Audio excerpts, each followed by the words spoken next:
আম্মা জান আয়েশা বলেন, আমার হুজরায় বয়া দেখি নবী একদিন গুনগুন করে কান্না করেন। আমি জিজ্ঞাসা করলাম, নবী আপনি কেন কাঁদেন? আমি আয়েশা কোনো বেয়াদবি করেছি? বলে না। কাঁদেন কেন? মায়ার নবী কান্না করে বলে, আয়েশা, হাসরের ময়দানের ভয়ঙ্কর হালাত আমার মনে পড়ে গেছে, এই জন্য কান্না করি। আমার উম্মতের কি উপায় হবে? দুনিয়াতে সূর্যের গরম সহ্য করতে পারো না রে বাবা, কিয়ামতের ময়দানে সূর্য মাথার উপরে চলে আসবে, সূর্যের গরমে মাথার মগজগুলো টাস টাস করিয়া ফাটিয়া যাবে। ওই জাহান্নামের গরম আওয়াজ আমার মাওলাও রাগান্বিত আওয়াজ দিবেন, লিমানিল মুলকুল ইয়াউম লিল্লাহিল ওয়াহিদিল কাহ্হার। মায়ার নবী বলেন, এমন ভয়ঙ্কর অবস্থা হবে, সবাই উলঙ্গ দাঁড়াবে হাসরের মাঠে, নারী পুরুষেরা। এমন অবস্থা হবে, ভয়, নবীদের কোনো গুনাহ নাই, তারাও কান্না শুরু করবেন। উম্মতের কথা ভুলিয়া নিজেকে বাঁচানোর ফিকিরে কাঁদবেন। উম্মতেরা এক এক নবীর কাছে গিয়া ফিরিয়া যাবেন। সর্বশেষ এই উম্মতগুলো আমাকে তালাশ করবে, করতে করতে গিয়া আমাকে খুঁজিয়া পাবে। কোথায় পাবে? আম্মা জান বলেন, নবী বলেন, আয়েশা, আল্লাহর কুদরতের সামনে মাকামে মাহমুদে সেজদায় পড়ে কান্না করব। তবে অন্য নবীরা নিজেদের জন্য কানছে, আমি একবারও নিজের জন্য কানব না।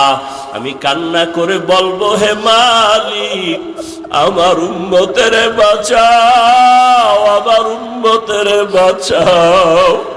আমার একটা উম্মত যেন জাহান্নামের ভেতরে না যায়। ও নবীর আশিক, আজকে আমি যদি টুপি পরতে পারি, দাড়ি রাখতে পারি, কত দুশ্মন চারদিকে, তারপর টুপি ফালাই না, দাড়ি ফালাই না। ওরে রিজিকের মালিক আল্লাহ, করোনায় কত চাকরিজীবীর চাকরি নাই, ব্যবসায়ীর ব্যবসা নাই। আমরা নবীর আদর্শ মানিয়া যারা চলি, কেউ সম্মান কমে নাই, না খাইয়াও মরি নাই। ও আল্লাহর বান্দারা, ওই নবীর আদর্শ কেন জবাই করো? আমার নবীর জন্য কি তোমার অন্তরে মায়া হবে না? হাসরের ময়দানে নবীর সামনে দাড়ি ছাড়া কেমনে দাঁড়াবি? আমার মায়ার নবীর সামনে সুন্নতের আমল ছাড়া কেমনে দাঁড়াইবা? এখনো সময় আছে, তওবা করে নাও। মনে মনে আমার মালিকের গোপনে ডাকো, হে মালিক, এই ময়দানে আমার মতো গুনাহগার কেউ নাই।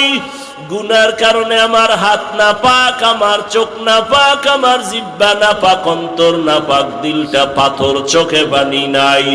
ও আল্লাহর বান্দারা, যদি কান্না না আসে, ডানে বামে তাকাইয়া দেখো কার চোখে পানি। কান্নাওয়ালার থেকে দোয়া চাও, কান্নাওয়ালার দোয়া খালি ফেরত যাবে না। মা বাবার দোয়া নাও, মুরব্বীদের দোয়া নাও।